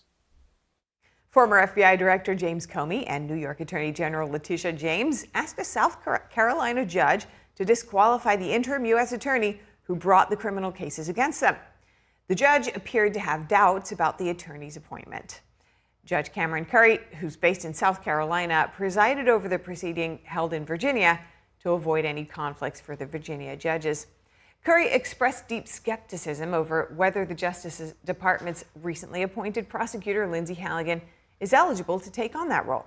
James and Comey argue Halligan was appointed after a previous U.S. attorney in the district had used up the temporary 120-day period allowed, and that Attorney General Pam Bondi does not have the authority to make back-to-back appointments. The Justice Department argues that even if Halligan is improperly serving in the role, the indictments should not be thrown out because they don't hinge on her holding the office. While it's unclear how the judge will ultimately rule, she is expected to decide before Thanksgiving. A ruling against the government could derail both indictments. And up ahead, tensions between Turkey and Israel are escalating over the future of Gaza. We'll be joined live in studio by the president of the Jerusalem Center for Security and Foreign Affairs to unpack the situation. And the U.S. Coast Guard is monitoring a Russian military vessel spotted near Hawaii. What officials are saying about this sighting. We'll be back with that and more. Meanwhile, Secretary of War Pete Hegseth has announced a new military operation against narco-terrorists. All we know so far. All that.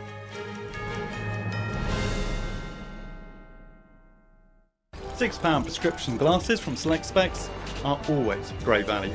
There are no offer codes or first-time customers only. Anyone can buy them, anytime. And you can upgrade to Select Specs Express for next-day delivery. And with deferred payments, you can spread the cost. See now, pay later with Select Specs £6 specs. Next day delivery and deferred payment options available at selectspecs.com/£6. Is deep sea fish oil really healthy? Due to pollution in the oceans, most fish contain heavy metal elements and radioactive substances. That's why it's so important to choose a pure source of omega-3. Puritan Green Vegetable Omega-3 is made from purslane and perilla seeds, which are rich in nutrients and minerals. It effectively improves brain power and is beneficial to the heart's health. Puritan Green Vegetable Omega-3. Eat 2 a day and you'll feel brand new. Welcome back to NTD Good Morning. Tensions between Turkey and Israel have been escalating. Turkey has issued arrest warrants against 37 Israeli officials, including the Prime Minister, Benjamin Netanyahu, over claims of genocide. Israel has countered by insisting Turkey shall have no role to play in the multinational security force in Gaza that's supposed to assume control from Hamas and the Israel Defense Force, as agreed to as part of Trump's peace plan. Joining us now live to discuss is Dr. Dan Diker. He's president of the Jerusalem Center for Security and Foreign Affairs. Dr. Diker, thank you so much for joining us here in studio. Very good morning to you in New York. Yeah, thank you. Just want to jump right in and get your initial understandings of this tension now between Israel and Turkey playing out. Much of what the West doesn't know is that Turkey is breaking away to become the new neo-Ottoman Islamic empire in the Middle East. And they see the main obstacle to that goal is the state of Israel. They have been a frenemy, and now they're really an adversary of Israel, and they are mobilizing enormous pressure on the American administration, President Trump, in order to restrain Israel from defeating Hamas, which is a direct threat to the United States' interest in the Middle East, America first, and they are a strategic threat to Israel. And now what they've done, as you've reported here this morning, is to engage in a type of Soviet, Chinese regime, Iranian regime political warfare to try to isolate Israel by accusing it of genocide and filing papers with international courts. This is intolerable. The United States has got to recognize and act. The Turkish regime is not a friend of the United States, notwithstanding President Trump's embrace for political reasons of Erdogan. And I think, as they say in Latin, caveat emptor, may the buyer beware when it comes to Erdogan's neo-Ottoman vision, aspirations to control the Middle East and replace the Iranian regime as the major power in the region. So what caused that shift, or was it always that way? Because Turkey was pivotal in the recent ceasefire agreement. Absolutely. Turkey, first of all, we know is the second most powerful nation in NATO. So on the one hand, here it has this, very profound military security relationship with Western powers, and on the other hand, it, together with Qatar and some of the other Arab countries, were instrumental in signing on to the Trump 20-point plan, the first stage of which return the living hostages that Hamas had kept in their death tunnels for the past 2 years. They did play an important role there, but they understood the game. And they're playing out the game right now by calling these horrific, propagandistic terms and accusations against Israel. And that puts pressure on President Trump and the American administration, stresses the relationship, because the president knows that for now, in order to make nominally the Trump plan, the second stage of the Trump plan, which is to demilitarize Gaza, which is to force Hamas to give up its arms, which is to bring an international stabilization force, that Turkey wants to continue playing a role, has offered to put 2,000 men armed in Gaza, which would be a strategic threat to the state of Israel, and Israel will not allow that to happen. Turkey knows that creates a very problematic divide and creates tension between Israel and its greatest ally, the United States. They're playing the long game here. Yeah, it really is fascinating how you're breaking this down, and how just because multiple entities are opposed to Israel, that they're also jockeying against each other behind the scenes. So I want to get your view on how this extremism, Islamic extremism directed against Israel gets funded? And is that now, in your view, changing from one set of players to potentially another set of players? Absolutely. Islamic extremism today, which must be emphasized and underscored in the United States every single day, is being sourced by Qatar and sourced in Turkey. Turkey, we know, is a headquarters for Hamas leadership. They plan terror attacks out of Istanbul. The same thing in Qatar. Qatar has spent tens of billions of dollars in the United States buying up organizations and investing billions in the American stock markets, controlling university courses and even departments with billions and billions of dollars. The ISGAP organization has done great research on this out of the United States. This is what is called soft power political warfare, and the Qataris, even though the administration, the Qataris have called one another allies. These, I mean, again, may the buyer beware. This is an Islamic power. This is Hamas in other clothing.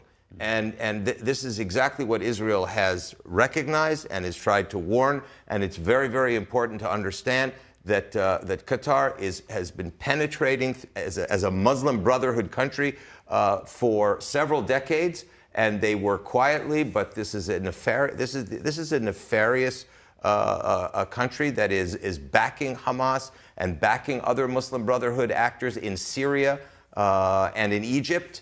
And we've got to recognize that if the President of the United States, who has done tremendous work in the region, and his 20-point plan theoretically should definitely be celebrated, and he's done great things for his great ally, the State of Israel, that the Qataris are not friends of the United States or the West. They have an Islamic goal, and they are pursuing that goal quietly through terror financing.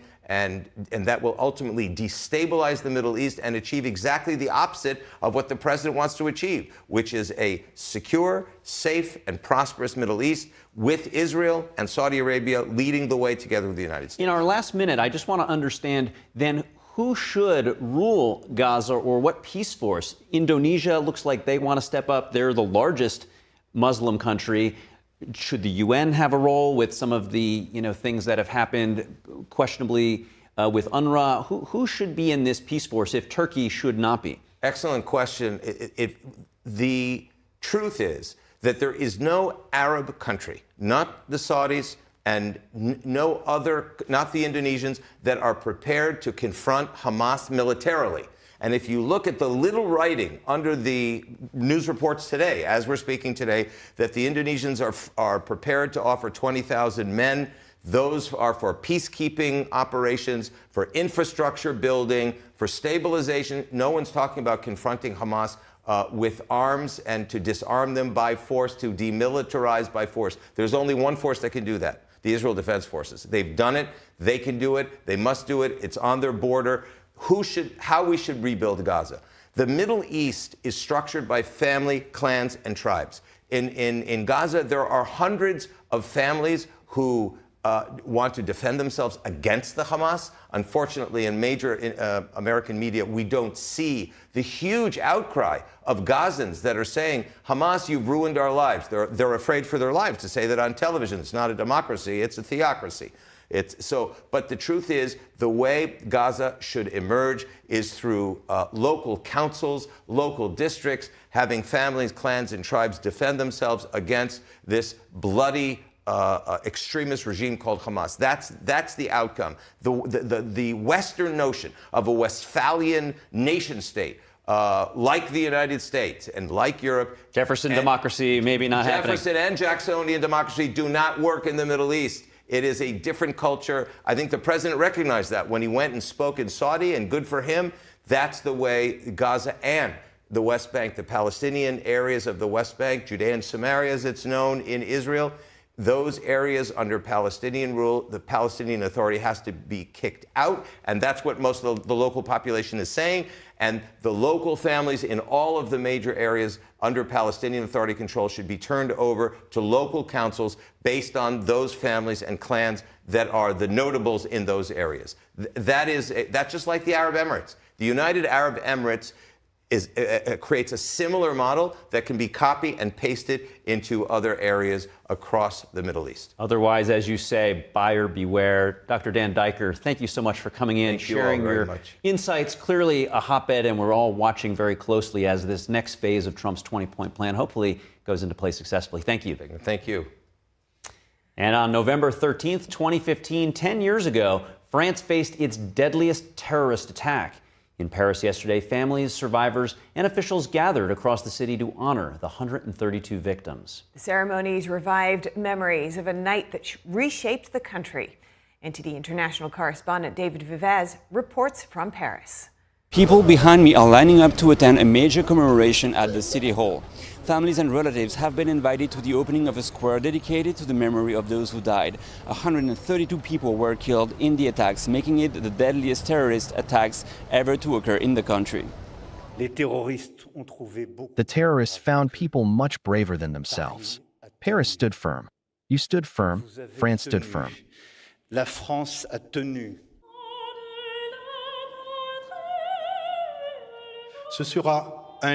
This memorial garden will be a place where all the victims who lost their lives on November 13th will be identified. But it will also be a place where survivors can gather, a place for both walking and reflection. It will be a place where life is reborn each spring. 9 ISIS gunmen and suicide bombers struck within minutes of one another at several locations in the deadliest violence to strike France since World War II. They targeted fans at the Stade de France stadium and café-goers, and ending with a bloodbath in the Bataclan. More than 130 people were killed and over 140 were wounded. A decade later, the weight of that night remains deeply personal for many who call Paris home. Crowds gathered across the city, including at Republic Plaza, where Parisians were invited to lit candles, flowers, and handwritten notes throughout the week. Many French see these attacks as an assault on their way of life. It's a way to pay tribute by going to the theater tonight. It's a way to keep living and thinking about all those people who, because they went to a show, because they went to see something on a terrace, left this world. It's a wound that is still open. For the last 10 years, we've been saying there was a before and an after. But what comes after? Have actions been taken to ensure it doesn't happen again? I'm not sure. The threat is still there. As night fell, the Eiffel Tower lit up in blue, white and red, the colors of the French flag. Church bells rang across the capital as the ceremony began, including those of Notre Dame Cathedral. Emergency workers, city staff and volunteers took turns reading the full list of 132 recognized victims. David Vives, NTD News, Paris. Thanks to David for that report. Digital ID in the UK is under the spotlight, promoted by Prime Minister Keir Starmer's Labour government as a tool to curb illegal work, but seen by critics as a step toward greater state control. For analysis, NTD's Daniel Monahan spoke with attorney Jeff Childers, who is author of the blog Coffee and COVID. Prime Minister Keir Starmer announced in late September that a mandatory digital ID system will be introduced to prove the right to live and work in the UK. The IDs would be stored on smartphones, similar to a digital bank card, showing a person's name, photo, nationality, date of birth, and residency status. An online petition opposing the move has already garnered nearly 3 million signatures. Reform UK leader Nigel Farage has dismissed the proposal as government overreach. All that digital ID will be is a means of controlling the population, of telling us what we can and can't do, of fining the innocent. Activist Montgomery Toms has voiced similar concerns. Control us, track us, surveil us, bring forward a cashless society, a social credit system like they have in China. According to an April report in the Times of London, police in England and Wales were making more than 30 arrests a day over so-called offensive posts on social media and other platforms, about 12,000 arrests a year. Attorney Jeff Childers brings up the case of Canadian truckers who were protesting mandatory COVID vaccinations in 2022. The Canadian government froze their bank accounts. So if they've got your data, and they've got a connection, they got your location at any time because it's on your smartphone, it's all wired in, and then you post something online they don't like, could they just switch your bank account off? I don't think we have to get too conspiratorial to conclude that the British government wants a lot more control over their population. Childers warns about weaponization, bringing up the FBI in 2023 labeling traditional Catholics as racially or ethnically motivated violent extremist, which enabled placing federal law enforcement agents into places of worship. And so what happens is, without transparency and oversight, these government agencies always tend toward punishing their opponents politically and supporting their political allies. That is what always happens. And so with digital IDs, you're just talking about making that process even faster and more convenient. Keir Starmer bills digital ID as a way to combat illegal immigration. You will not be able to work in the United Kingdom if you do not have digital ID. But the problem is they don't follow the law anyway. So they're not going to get the app that proves they're not a citizen and then get turned down for a job. I mean, it just doesn't make any rational sense. This isn't the British government's first try at a digital ID. A biometric ID was introduced in 2006, also described back then as a way to combat illegal immigration. And so people were like, no, they're going to use it for other stuff. It's going to creep. It's going to spread. They're going to add more things to it as soon as it gets to be put into law. And what do you suppose happened as soon as they got that law passed? They started tacking on more things that they were using the digital ID for. And so within a couple of years, that 2006 proposal just fell apart and they repealed it. Starmer has pushed back on concerns over surveillance, saying the idea of having ID on your phone is not that far removed from having bank accounts or other apps on your phone. Privacy groups including Privacy International and Big Brother Watch have highlighted the risks of digital identity systems, including data breaches, user profiling, exclusion, surveillance, and function creep. Daniel Monahan, NTD News. Thank you, Daniel. And NTD reached out to Prime Minister Starmer's office regarding concerns about digital ID, but we have not heard back yet. And up ahead, a major mob-tied sports betting bust in New Jersey. Prosecutors charge 14 people and say the ring moved millions through offshore sites. Stay with us. We'll have that and more right after the break.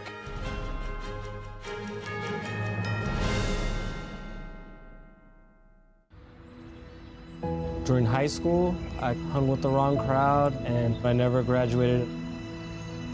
I helped Santiago in many different ways, like all fathers do, because he always wanted to go to college.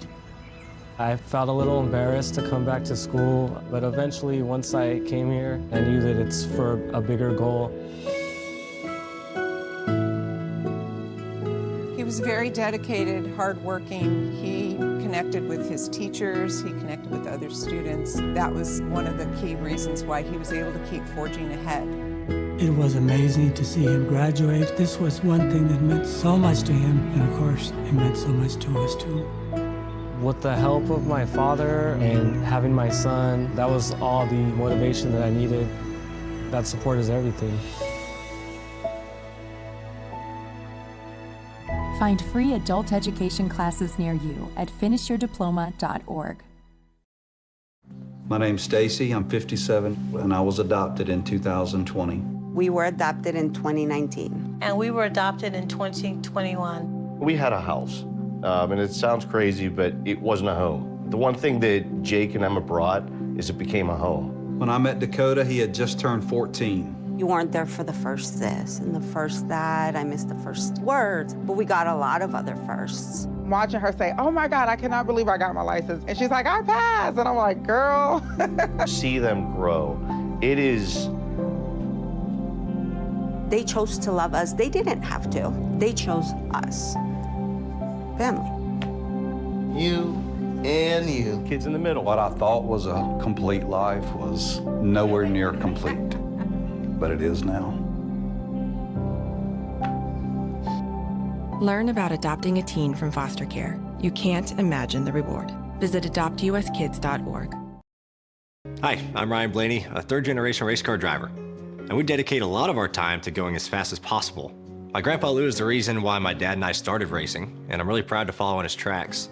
But when my grandpa was diagnosed with Alzheimer's, it was a very unexpected bump in the road for us. I've learned a lot on this journey with my grandpa Lou, and the memories of my grandpa will always be with me.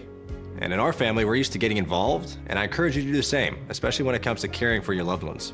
When I think about Alzheimer's and the impact it had on my family, I recognize that losing a race isn't such a bad day after all. It's important to notice if older family members are acting differently, experiencing problems with their memory, or having trouble with routine tasks. Talking about Alzheimer's can be really tough, but if you notice something, have a conversation with your loved one. Encourage them to see a doctor or offer to go with them. Early detection of Alzheimer's can give your family time to explore support services, make a plan for the future, and access available treatments. If you or your family are noticing changes, it could be Alzheimer's. Talk about seeing a doctor together.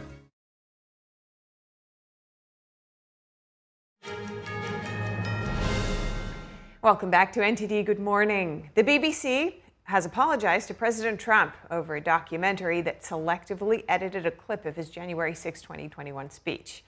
The edit spliced together parts of the speech that were nearly 1 hour apart, giving the impression that Trump had called for violence. The documentary was aired in the run-up to the 2024 election, while the BBC has now retracted the documentary and it apologized to Trump's legal team, or to Trump. Trump's legal team is calling for compensation, which the BBC are refusing to pay. NTD's international correspondent Malcolm Hudson brings us more on the story from London.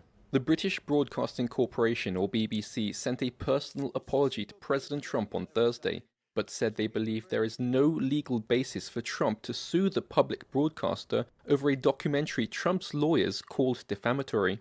The BBC edit created the false impression that Trump had called for violence ahead of the January 6th Capitol breach. Speaking to the BBC, British Culture Secretary Lisa Nandy said it is right the BBC apologised. I am confident that they've already started the work to get not just the right processes in place to make sure this doesn't happen again and get consistency across the board, but also to get the right mix of experience at the top of the organisation to make sure that those high journalistic standards are well understood at the top of the organisation and are upheld. Last Sunday, Trump's lawyers threatened to sue the BBC for damages of up to $1 billion unless it withdrew the documentary, apologised to the president, and compensated him for financial and reputational harm. The BBC said the splicing of the speech was a, quote, error of judgment. It has withdrawn the documentary and apologised, but is refusing to pay compensation, and is now waiting for Trump's response to their apology. The BBC's Panorama news programme ran a documentary where they spliced together two parts of Trump's speech on January 6, 2021. It aired just before the US presidential election in 2024. The edit changed the meaning of the speech, creating the impression Trump had explicitly called for violence. They played the following clip. We're going to walk down to the Capitol, and I'll be there with you, and we fight. We fight like hell. But here is what Trump really said. Right here, we're going to walk down to the Capitol, and we're going to cheer on our brave senators and congressmen and women. Trump said, fight like hell, 54 minutes later in a separate part of his speech. On Thursday, the Telegraph newspaper reported the BBC also doctored the same speech in a similar way in 2022, more than 2 years before the Panorama edit aired. Trump's legal team said this shows a pattern of defamation against Trump. Responding to the fresh claims, a BBC spokesperson said, the BBC holds itself to the highest editorial standards and is now looking at the matter. White House Press Secretary Caroline Leavitt on Thursday said the BBC's edits are a clear example of fake news. The president has made it very clear that this is a leftist propaganda machine that is unfortunately subsidized by British taxpayers, and he thinks that's extremely unfortunate for the great people of the United Kingdom and Great Britain. The BBC has been thrown into its biggest crisis in decades amid allegations of bias, including on the edit of Trump's speech. The claims came to light because of a leaked report by a BBC standards official. 2 senior executives have since resigned. Malcolm Hudson, NTD News, UK. Great report there from Malcolm. And a fast-moving wildfire in a California county near the Nevada border damaged 15 structures yesterday and forced people to evacuate. It also closed part of a highway as firefighters battled the flames in strong winds. The California Department of Forestry and Fire Protection said the Pac fire in Mono County grew about 5.3 square miles last night and was burning without any containment. The rural county is located between the Sierra Nevada and the Nevada state line. The fire started just before 12:30 p.m. and it spread to more than 1,000 acres in less than 90 minutes. It was whipped up by gusts as strong as 50 miles per hour, and that temporarily grounded the emergency aircrafts. Part of Highway 395 was temporarily closed. It was unclear whether any homes had been destroyed. By evening, the fire had slowed down, fortunately, because of rain in the area. The cause of the fire still under investigation. In New Jersey, authorities have charged 14 people in what prosecutors call a mob-connected illegal sports betting ring. State officials say the operation moved millions of dollars over several years and even used collegiate athletes as bookies. Attorney General Matthew Platkin announced the arrests, which include Joseph Little Joe Perna, identified as a soldier in the Luchis crime family, accused of financing the ring. His son, Joseph R. Perna, is charged with running day-to-day operations. Several other relatives, including Perna's wife and ex-wife, are also among those indicted. Investigators say the group used offshore gambling websites and operated out of Essex and Bergen counties in New Jersey. They allegedly handled roughly $2 million in transactions going back to 2022 through 2024.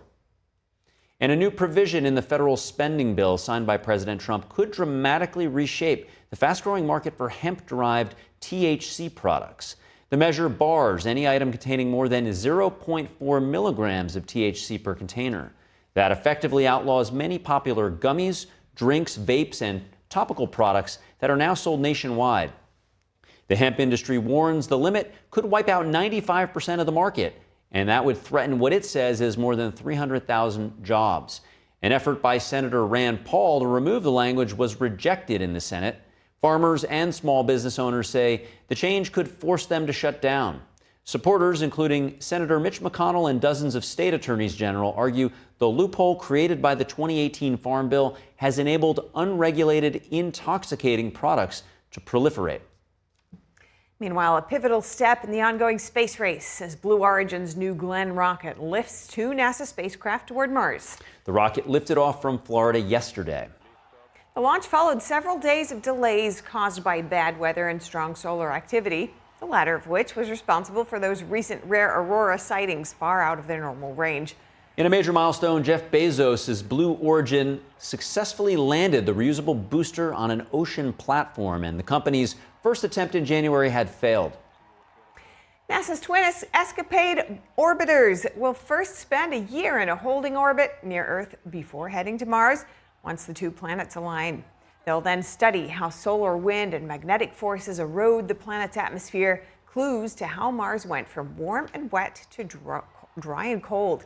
Scientists will also learn how best to protect astronauts against Mars's harsh radiation environment. The spacecraft are set to reach Mars in 2027.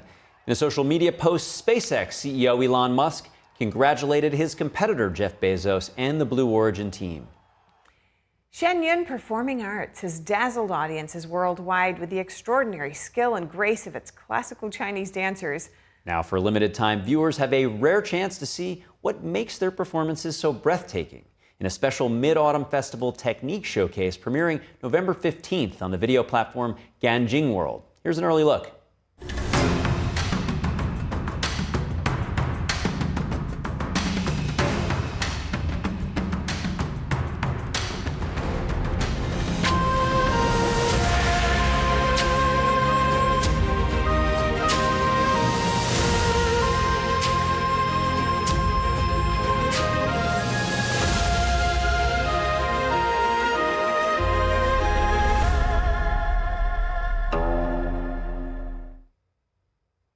Watch the exclusive premiere on November 15th at 8 p.m. Eastern on Ganjing World.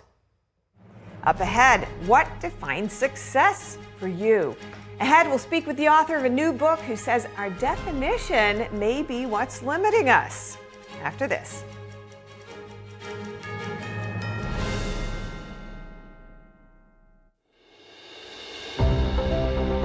Behind every headline in Washington, there's a story that could shape your future.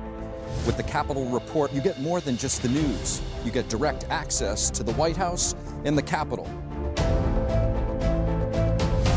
Every day, we bring you exclusive interviews with lawmakers, analysts, and experts, plus in-depth coverage of the decisions being made in Washington, D.C.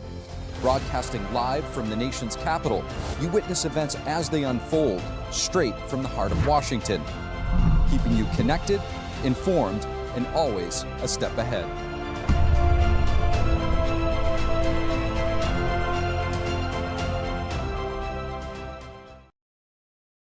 As we naturally age, many people are getting zero amount of this incredible and unique substance. That's when we start seeing an impact in our joints, skin, nails, and even our digestion. People ask me, Dr. X, what is the #1 supplement I should be taking?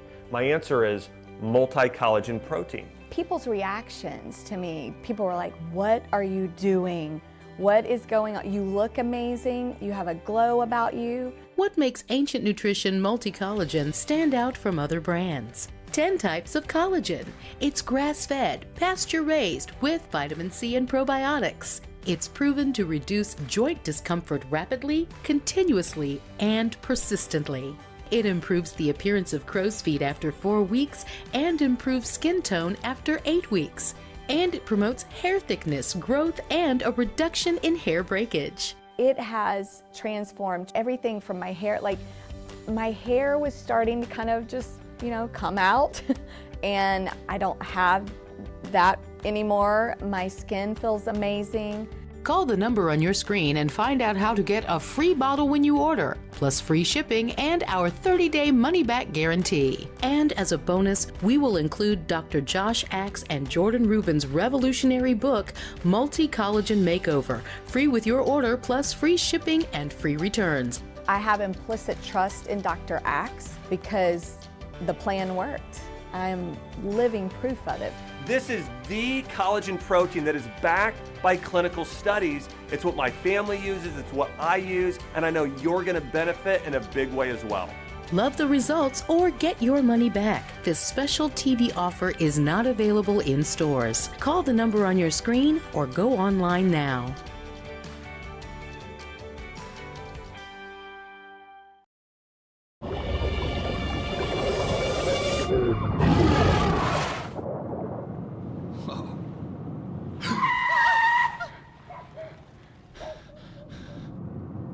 Eyes forward. Don't drive distracted.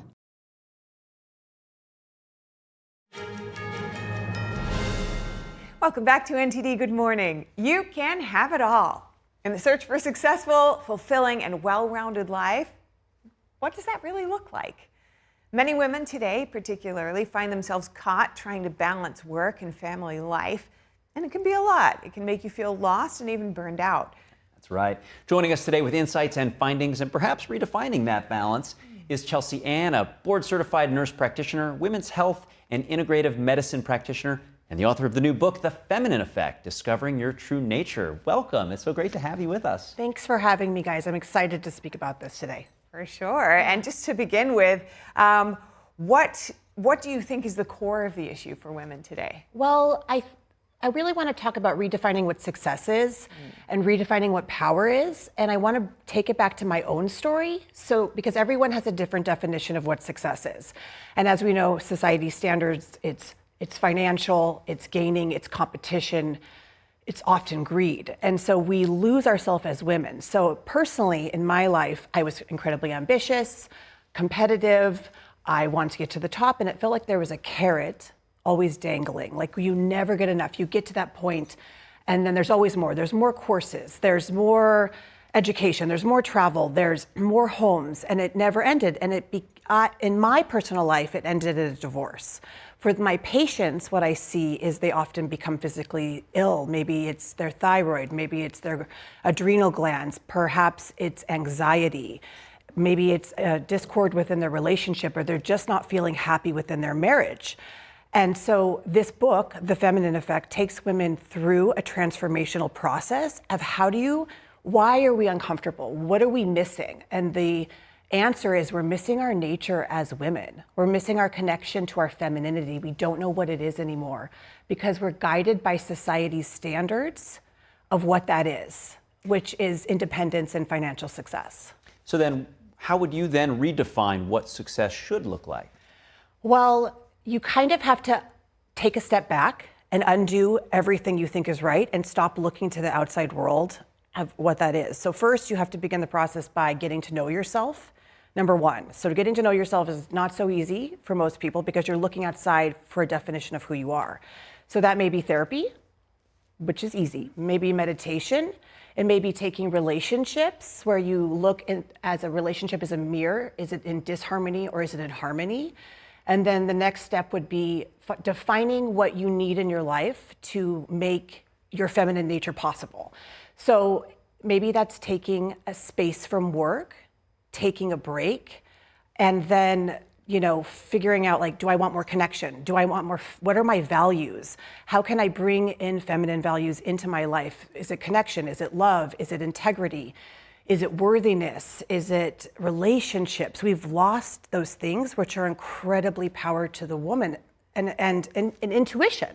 And then the third would be try not to go for things you can't attain. So I think a lot of people are always in a moment of unhappiness because they can't attain the things they want. And so they're always on the rat race. And so you mentioned that your personal story has really informed your approach today, and you've been through, I know, you've mentioned a spiritual kind of journey, as well as these healing modalities that you've practiced along the way. How do you kind of fuse those, and how does your personal story influence your approach? It's everything. So, I think that people want to touch into spirituality and they want to know what that is, and they do it through the mind.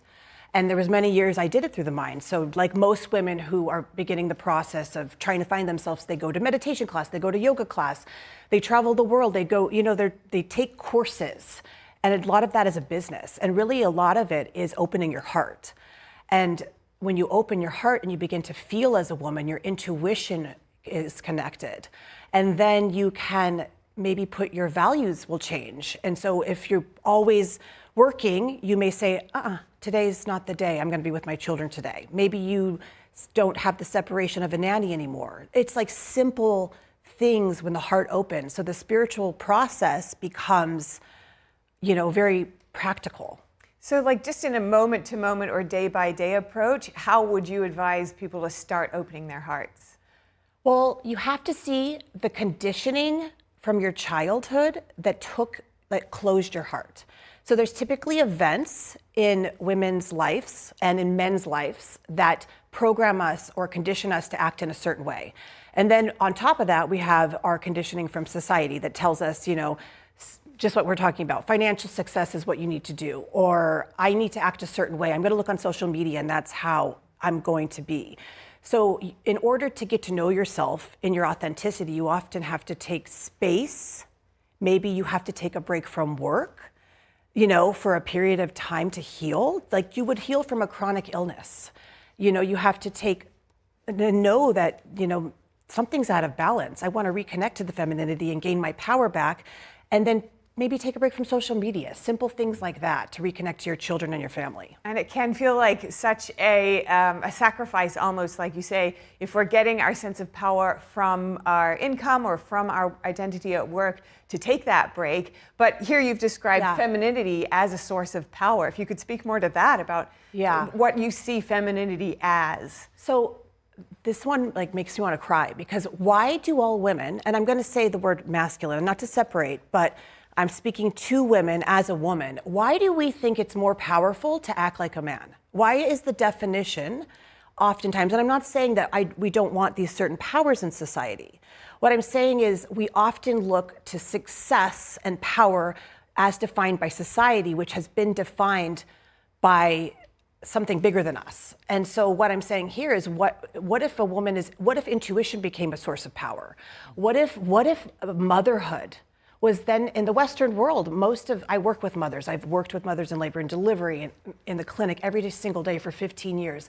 I hear countless times that mothers never feel never feel enough. They never feel like they're doing enough. They always feel non-creative and they feel depressed. And I think it's a society, they're looking to society rather than saying, I'm doing the most amazing thing in the whole world. So maybe I'm talking to 5% of women right now. And maybe those 5% of women hear me and they say, I can be a stay-at-home mom and I'm powerful for that. And then maybe 10% say, I'm going to take more time with my children. And then maybe 25% say, you know, I'm going to go part-time because I'm going to balance my life more. And so that I'm not going to be physically, emotionally, spiritually ill.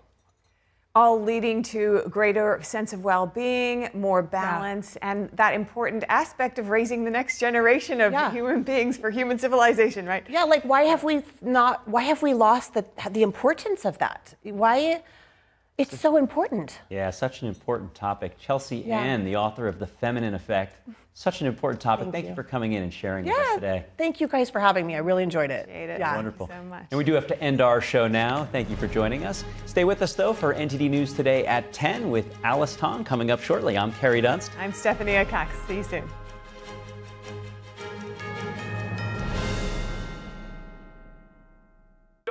Call now to find out about our Medicare plan. Why do we have to sit through so many Medicare commercials this time of year?